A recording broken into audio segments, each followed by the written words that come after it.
जंगल से घिरी सड़क पर एक कार आगे बढ़ रही थी। अभी ना तो अंधेरा हुआ था और ना ही उजाला। कार में पुराने गाने बज रहे थे। विकास और राजन दोनों एक प्रोडक्शन हाउस में काम करते थे।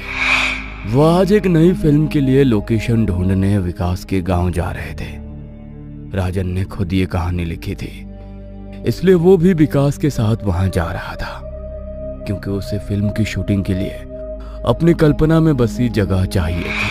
क्या संयोग है, मूवी की थीम और तुम्हारे गांव का इतिहास दोनों एकदम मेल खाते हैं, राजन ने कहा। हाँ, पहले तो मुझे भी यकीन नहीं हुआ, लेकिन ये बताओ कि इस कहानी का कॉन्सेप्ट तुम्हारे दिमाग में कैसे आया? विकास ने पूछा। ओह, ये कॉन्सेप्ट मेरा नहीं है। अंग्रेजों के जमाने में मेरे दादाजी कलेक्टर ऑफिस में थे। उनका तबादला इस गांव में हुआ था और उन्होंने यहाँ के अपने अनुभवों को एक डायरी में लिखा था, और संयोग से मुझे वो डायरी अब मिल गई। लगभग 70-75 साल बाद भी वो डायरी बहुत साफ सुथरी थी। मैंने उनके लिखे अनुभवों के आधार पर यह कहानी लिखी है। नसीब से हमारे प्रोड्यूसर को ये पसंद आई। इस मूवी का बजट भी कहीं ज्यादा है, इसलिए हम कोई गलती नहीं कर सकते। बीच में कई पन्ने खराब हो गए थे, लेकिन मैं मुख्य अनुभवों को पढ़ पाया जो अच्छे तरीके से लिखे गए थे। एक और बात थी, मेरी दादी भी उनके साथ यहाँ थी और वो लापता हो गई और फिर वो कभी नहीं मिली। ये थोड़ा दर्दनाक है, राजन ने कहा। सॉरी यार, विकास ने कहा। अरे कोई बात नहीं। कार की अब धुंधली हो चुकी हेडलाइट्स उस सुनसान अंधेरी सड़क को रोशन कर रही थी। गांव अभी भी 15 किलोमीटर दूर था। उन्होंने 2 घंटे पहले इस सड़क पर आखिरी गाड़ी रोकी थी। उसके बाद उन्होंने किसी भी इंसान या गाड़ी को नहीं देखा था। ये बहुत ही रहस्यमयी जगह लगती है। दोनों तरफ इतना घना जंगल, यहाँ का माहौल थोड़ा अलग है। मुझे नहीं लगता कि ऐसा माहौल महाराष्ट्र के किसी और हिस्से में होगा। बस इन बड़े पेड़ों, इस धुंध और रात के इस समय गिरते हल्के धुएं को देखो। इतने सारे जानवर और इतना डर। अगर हम सचमुच इस गांव में शूटिंग कर पाए तो ये मूवी किसी हॉलीवुड फिल्म जैसी हो जाएगी, राजन ने कहा। हाँ, और नहीं तो क्या, विकास ने कहा। अब आगे एक मोड़ था। उसने मोड़ पर गाड़ी थोड़ी धीमी कर ली। गाड़ी उस मोड़ से आसानी से निकली और अचानक उन्होंने देखा कि उनके सामने सड़क के किनारे अंधेरे में कोई खड़ा है। एक नॉर्मल कद का आदमी, काला कोट और घुटनों तक लंबे चमड़े के जूते पहने हुए, जैसे पुराने जमाने में पहने जाते थे। हेडलाइट की रोशनी में उसके जूते और कोट तो दिख रहे थे, लेकिन उसका चेहरा साफ नहीं दिख रहा था। और अचानक कुछ सेकंड के लिए हेडलाइट बंद हो गई। पता नहीं क्या हुआ, फिर शुरू हो गई और अब वो आदमी उस तरफ नहीं था। सड़क के उस पार गाड़ी उस पेड़ के पास से गुजरी, लेकिन वहां अब कोई नहीं था। क्या वहां कोई था? राजन ने पूछा। हाँ, मुझे लगा कि मैंने उसे वहां देखा था, लेकिन पता नहीं क्यों अचानक हेडलाइट बंद हो गई। शायद ये मेरा वहम हो सकता है। हम आते हुए उस कहानी पर चर्चा कर रहे थे। उस कहानी का पात्र थामा भी ऐसे ही कपड़े पहने हुए था, लेकिन अब हमें 10 घंटे हो गए हैं, विकास ने कहा। कुछ ही देर में वो गांव आ पहुंचे। गांव की आबादी बहुत ही कम थी, केवल 12-15 घर ही दिखाई दे रहे थे, लेकिन विकास का घर उस आबादी से थोड़ा दूर था। वह गांव की मुख्य सड़क पर चल रहे थे। अब वह गांव से थोड़ी दूर निकले और देखते ही देखते उन्हें दूर एक महल दिखाई दिया। वाह, तुम्हारा महल तो काफी बड़ा है, राजन ने कहा। अरे, ये तो लगभग 170 साल पहले बना था, लेकिन देखो, महल का एक भी पत्थर अभी तक नहीं हिला है, विकास ने कहा। महल के अंदर बत्तियां जल रही थी। विकास ने गाड़ी महल के द्वार के पास लाकर हॉर्न बजाया। महल के द्वार के पास सीढ़ियों पर एक बुढ़िया बैठी थी। बुढ़िया उठ खड़ी हुई। बुढ़िया बहुत ही अजीब दिखाई दे रही थी। उसके बाल पूरी तरह सफेद थे। शरीर पर एक काली शॉल थी। कमर झुकी हुई थी और हाथ में एक लाठी थी, जिसके नीचे लोहे का ढक्कन लगा था। वो धीरे धीरे गेट के पास आई और उसने गेट खोला। राजन उसे देख घबराया। ने गाड़ी पार्क की और दोनों उतर गए। बुढ़िया गेट बंद करके उनकी तरफ आते हुए कुछ ऐसा कह रही थी। ठीक तो हो? विकास ने पूछा। वो हाथों से इशारा कर रही थी और मुंह से सिर्फ एक जैसे अक्षर बोल रही थी। तो राजन समझ गया कि वो गूंगी है। बुढ़िया फिर से उन्हीं सीढ़ियों पर बैठ गई और दोनों अब महल के दरवाजे पर पहुंच गए। 10 बज रहे थे और अगले ही पल दरवाजा खुल गया। उसके सामने एक बूढ़ा आदमी खड़ा था। उसके कपड़ों से लग रहा था कि वो इस घर का कोई नौकर था। कैसे हो विकास? एक औरत जैसी पतली आवाज सुनकर ही राजन का सिर सिहर उठा। मैं ठीक हूँ, आप कैसे हो? विकास ने पूछा। अच्छा हूँ, सब मालिक की कृपा है, नौकर ने कहा। तभी एक लंबा हट्टा कट्टा आदमी हॉल की सीढ़ियों से नीचे आ रहा था। उसने सफेद कुर्ता और गले में सोने के गहने पहने हुए थे और उसके हाथ में शराब का गिलास था। 6 फुट लंबा, हट्टा कट्टा, सुंदर और गहरी आंखों वाला। Welcome my son. नीचे आते हुए उसने कहा। कैसे हो बाबा? एकदम ठीक ठाक, तंदुरुस्त। विकास के बाबा नीचे आ गए। बताओ कितने दिन रहोगे यहाँ पर? 20 या 25 दिन? उन्होंने पूछा। अरे इतना नहीं, बस 5-6 दिन के लिए। हम लोकेशन देखने आए हैं। वैसे ये है मेरा दोस्त राजन, जो मेरे प्रोडक्शन हाउस में काम करता है। नमस्ते, राजन ने कहा। चलो खाना खाते हुए बात करते हैं। बाबू जल्दी से खाना लगा दो। राव साहब ने बाबू को आवाज दी। अब सब लोग खाने की मेज पर बैठे थे और खाना शुरू हो गया। तो फिर आप कैसी फिल्म बनाने वाले हैं? उन्होंने पूछा। ये नरपिशाच पर आधारित एक हॉरर फिल्म है, इसीलिए हम यहाँ आए हैं। क्या सच में ऐसा कुछ है यहाँ, या ये सिर्फ एक किंवदंती है? राजन ने पूछा। देखो, मुझे इस बारे में कुछ नहीं पता है, लेकिन मैं तुम्हें वही बताता हूँ जो मैं बरसों से सुनता आ रहा हूँ। 300 साल पहले ये किंवदंती सुनाई जा रही है। गांव के एक पहाड़ी पर मंदिर था। आमतौर पर कोई भी वहां नहीं जाता था। केवल पितृपक्ष के महीने के 15 दिन वहां हर रोज रात में एक बकरे बकरी की बलि दी जाती। तब गांव में वही प्रथा शुरू थी। कोई भी मंदिर के अंदर जाने की हिम्मत नहीं करता था। लेकिन ये ब्रिटिश लोग आए और मंदिर में प्रवेश किया, और ऐसा कहा जाता है कि उसके साथ जो पहला व्यक्ति था जिसने उस रात मंदिर में कदम रखा, वो राक्षस उस आदमी के अंदर प्रवेश कर गया। उस राक्षस का नाम था थामा। वो एक भयंकर रक्त पिपासु राक्षस था, जिसे महाभारत के दौरान भीम ने इस मंदिर में कैद कर दिया था। इसके बाहर आने का कारण यह था कि अगर कोई इंसान रात में इस मंदिर में प्रवेश करता है तो केवल उस इंसान के शरीर के माध्यम से ही वो राक्षस उस मंदिर से बाहर आ सकता है। जैसे ही ब्रिटिश आदमी अंदर गया, सब कुछ बदल गया। ऐसा कहा जाता है कि राक्षस आदमी में प्रवेश कर गया और फिर उसने अपने साथ आए 17 ब्रिटिश सैनिकों को मार डाला। और हैरानी की बात तो ये थी कि उनके शव भी नहीं मिले। उसने उन्हें बहुत भयानक तरीके से मारा। पितृपक्ष के दौरान, मतलब अभी के वक्त ही वो अपना रूप दिखाया करता है। इसीलिए आपको शाम 7 बजे के बाद ही इसका एहसास हुआ होगा। इस इलाके में आवाजाही और लोगों की संख्या कम हो गई है, लेकिन अब इस गांव में ज़्यादा लोग नहीं रहते। मेरे हिसाब से ये सारे अंधविश्वास सिर्फ किंवदंतियाँ ही है। अच्छी बात है कि आप उन पर फिल्म बना रहे हैं, लेकिन मेरी राय में आप हमारे नौकर बाबू को अपने साथ ले जाए। उसे इस गांव के बारे में सब कुछ पता है। दूसरी बात, वो मंदिर अब शापित नहीं रहा। आप उस मंदिर में जा सकते हैं। बहुत से लोग वहां जाकर भी आए हैं। राव साहब ने कहा और उठकर चले गए। खाना खाने के बाद सब अपने कमरों में जाकर सो गए। राजन रात को गहरी नींद में सो रहा था कि अचानक उसके कमरे का दरवाजा अपने आप खुल गया। किसी ने दरवाजा खोला और उसके पास आया। घुटनों तक लंबा काला कोट, घुटनों तक चमड़े के जूते, गहरी आंखें। उसने राजन का हाथ अपने हाथ में लिया और उसके हाथ को सूंघा और वो व्यक्ति चला गया। राजन सुबह उठा। उसके हाथ पर लाल छाले पड़ गए थे।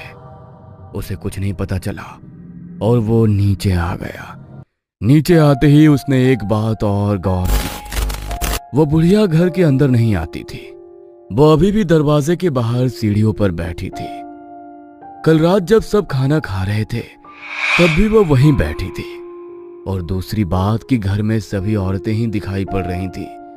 बाबू वहां अकेला पुरुष नौकर था। घर के बाकी काम औरतें करती थी, लेकिन उसने ये सब कल रात देखा था, पर उसे इससे ज्यादा फर्क नहीं पड़ा। अब उन्हें अपनी रेकी के लिए जाना था।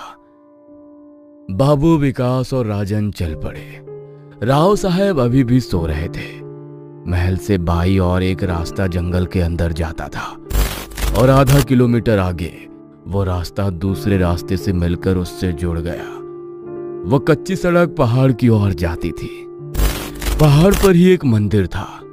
कहा जाता था कि थामा हजारों सालों तक उसी मंदिर में रह रहा था जहां उसे मुक्ति मिली थी। उस कच्ची सड़क पर आकर बाबू रुक गया और पहाड़ की ओर चलने लगा। सामने जंगल में जाने का रास्ता है, हमें वहां जाना है, राजन ने कहा। अरे पर वहां जाना मना है। देखो वहां बोर्ड लगे हैं, वहां जंगली जानवर घूम रहे हैं। बाबू ने कहा। कुछ नहीं होगा, बंदूक लाए हैं ना, अगर कोई बाघ आए तो उसे गोली मार देना, राजन ने कहा। विकास को थोड़ा अजीब लगा, पर उसने ज्यादा विरोध नहीं किया। बाबू आना नहीं चाहता था, पर फिर भी राजन की वजह से उसे जाना पड़ा। घना जंगल दोनों तरफ के पेड़ों से भरा हुआ था। राजन ने अपने बैग से डायरी निकाली। ये उसके दादाजी की पुरानी डायरी थी। देखो, इस डायरी में मेरे दादाजी ने कुछ लिखा था। कहते हैं कि गांव के उत्तर में जंगल में कहीं एक खंडहर वाड़ा है। वहां थामा लोगों को लाता और फिर उन्हें मार कर खाता। हमें बस उस खंडहर की दूर से तस्वीरें चाहिए और कुछ नहीं, राजन ने कहा। अब वे तीनों काफी दूर तक चले और अब माहौल बदला हुआ सा लग रहा था। ठंड ज्यादा महसूस होने लगी थी। अब दूर से खंडहर की दीवारें दिखाई दे रही थी। मेरे दादाजी लिखते हैं कि मैं और मेरी पत्नी दोनों यहाँ आए थे और वो यहीं गायब हो गई थी। उसके बाद फिर उन्हें किसी ने नहीं देखा। राजन ने वाड़े की ओर देखा और कहा। वे अब उस वाड़े के और करीब आ गए। वाड़े की दीवारों पर एक अजीब सी काली परत पूरी तरह दिखाई दे रही थी और पहले तो ऐसा लगा जैसे महलों की दीवारों के भीतर कुछ हलचल हो रही हो, लेकिन जैसे जैसे वे पास पहुंचे उन्हें लगने लगा कि वाकई हलचल हो रही है। ये क्या है? विकास ने पूछा। राजन ने एक गिरा हुआ पत्थर उठाया और पूरी ताकत से उस दीवार की ओर फेंका। जैसे ही पत्थर दीवार से टकराया, दीवार से अनगिनत चमगादड़ आसमान में उड़ गए। उन्होंने वाड़े की इमारत को पूरी तरह से तहस नहस कर दिया था। विकास और बाबू दोनों बहुत डरे हुए थे, लेकिन पता नहीं राजन को क्यों कुछ नहीं हो रहा था। उसके दिमाग में कुछ और ही चल रहा है। अब वो वाड़े की टूटी हुई सुरक्षा दीवार पार करके महल के आंगन में आ गया। अब उसे बहुत ठंड लगने लगी थी। राजन, प्लीज मत जाओ, मुझे यहाँ ठीक नहीं लग रहा है। चलो तस्वीरें लेते हैं और चलते हैं, विकास ने कहा। अरे डरो मत, कुछ नहीं होगा, चलो मेरा विश्वास करो, मैं तुम्हें कुछ नहीं होने दूंगा, राजन ने कहा। राजन की आवाज में अब एक अजीब सी चमक थी। विकास अब उसके पीछे पीछे चल पड़ा। बाबू के पास उसके पीछे जाने के अलावा और कोई रास्ता नहीं था। तीनों अंदर गए। खंडहर हो चुके महल की दीवारें, गिरे हुए पत्थरों और हर जगह लगे मकड़ी के जालों को देखते हुए, एक एक करके कमरा बनाते हुए अब वे आखिरी कमरे में पहुंचे। उस कमरे में एक लकड़ी की अलमारी थी। उस अलमारी को अभी तक कोई नुकसान नहीं पहुंचा था।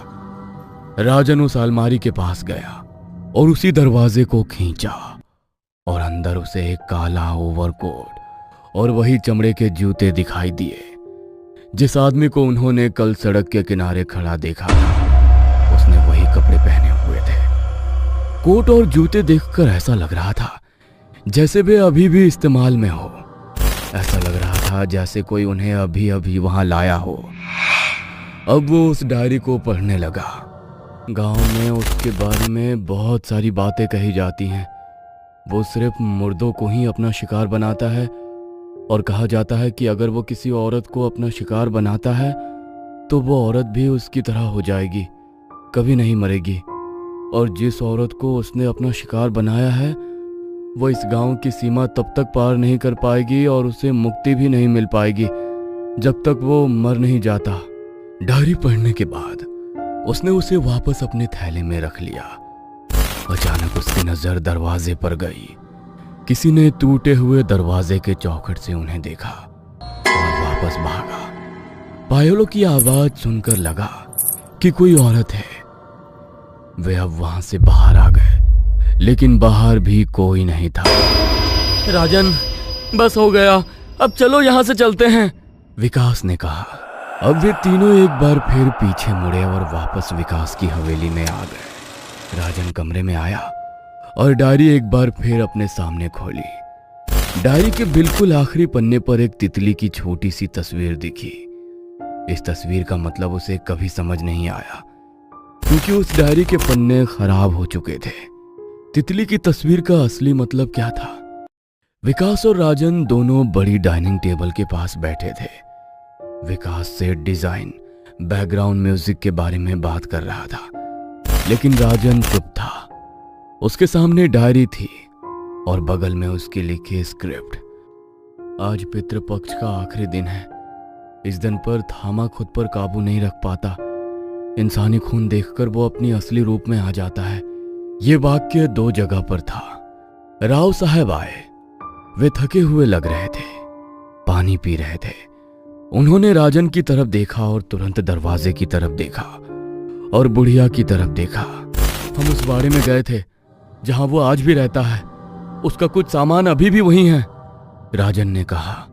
अरे तुम्हें बताया था ना कि तुम लोग वहां पर मत जाओ, फिर भी तुम लोग गए। अगर तुम्हें कुछ हो जाता तो? राव साहब ने कहा। नहीं, हमें कुछ नहीं होता, क्योंकि थामा वहां नहीं था, वो तो यहां है ना? राजन ने कहा। तुम यहां फिल्म की स्क्रिप्ट पर काम करने आए हो या तुम्हारा कोई और मकसद है? विकास उस पर गुस्सा होते हुए बोला। तुम्हें जल्दी पता चल जाएगा। मैं बस सच जानना चाहता हूं। राव साहब, सच बताओ, तुम ही हो ना खून का प्यासा थामा? राजन ने कहा। अरे तुम ये क्या कह रहे हो? राव साहब गुस्से से लाल हो। राजन जल्दी से अपनी कुर्सी से उठा। उसने सामने रखा फल काटने वाला चाकू उठाया और चाकू से एक हथेली पर चीरा लगाया। उसके हाथ से खून बहकर जमीन पर गिरने लगा और अब खून देखकर राव साहब के चेहरे का रंग बदल गया, लेकिन वो हिले तक नहीं। तभी राजन की नजर जमीन पर पड़े खून पर गई और उसका सिर सुन्न हो गया, क्योंकि घर का नौकर बाबू जानवरों की तरह खून चाट रहा था। जमीन पर गिरे खून को चाटने के बाद राजन 4 कदम पीछे हटा और अब वहां शोर मच गया। सीढ़ियों पर बैठी बुढ़िया बेचैन से हिलने लगी। अब बाबू ने खुद ही अपना रूप बदल लिया था। बुढ़ापे का एक भी निशान नहीं था। उसके चेहरे से मुस्कान अभी भी नहीं गई थी। वो 25-30 साल का कोई नौजवान लग रहा था। उसके सुइयों जैसे तीखे दांत दिख रहे थे। वो शैतानी अंदाज में मुस्कुराने लगा था और फिर उसने राजन के ऊपर छलांग लगाई और वो उसकी गर्दन को काटने ही वाला था कि तभी विकास ने अपनी आंखें बंद कर ली और जोर से चिल्लाया, लेकिन अचानक सन्नाटा छा गया। विकास ने आंखें खोली और राजन की ओर देखा तो बाबू जमीन पर लेटा हुआ था। बाबू का गोरा शरीर धीरे धीरे काला पड़ रहा था, क्योंकि उसके गले में एक नुकीली चांदी की कील दिखाई दे रही थी। राजन के हाथ में जो डायरी थी उसमें उसने वो चांदी की कील रखी थी जो उसने सालों से संभाल कर रखी थी। वो कील उसके दादा के जमाने से उसे मिली थी। उसका शरीर अब कोयले जैसा काला पड़ गया था और फिर उसकी राख अब हवा में उड़कर जाने लगी। उसके शरीर का एक भी निशान नहीं बचा था। वह बस नुकीले दांत बचे थे और इसी बीच वो उठा और सीढ़ियों की तरफ देखने लगा। सीढ़ियों पर खड़ी बुढ़िया मुस्कुरा रही थी। वो वहां से उठ दूर जाने लगी। अब उसकी गर्दन पर बनी तितली दिखाई दे रही थी। कुछ ही देर में वो हवा में गायब हो गई। राजन ने उन दोनों दांतों को उठाया। राजन खड़ा हुआ और विकास से बोलने लगा। विकास, मैं तुम्हें सब बताता हूं। तुम्हारे मन में कई सवाल हैं। मैं कोई लेखक नहीं हूं। तुम्हारे पिता ने मुझे ये काम दिया था। 6 महीने पहले वो मुझसे मुंबई में मिले थे। बातचीत करते हुए उन्होंने इस गांव का जिक्र किया और मैंने उसे इस गांव से अपने जुड़ाव के बारे में बताया और बताया कि हम उस दिन से इस रात का इंतजार कर रहे थे। महल के बाहर बैठी वो बुढ़िया मेरी दादी थी। तुम्हारे बाबा को लगभग 1 साल पहले ही समझ आ गया था कि बाबू ही थामा है, इसलिए वो मेरे पास आए थे और मैं यहाँ आ गया और काम पूरा हो गया।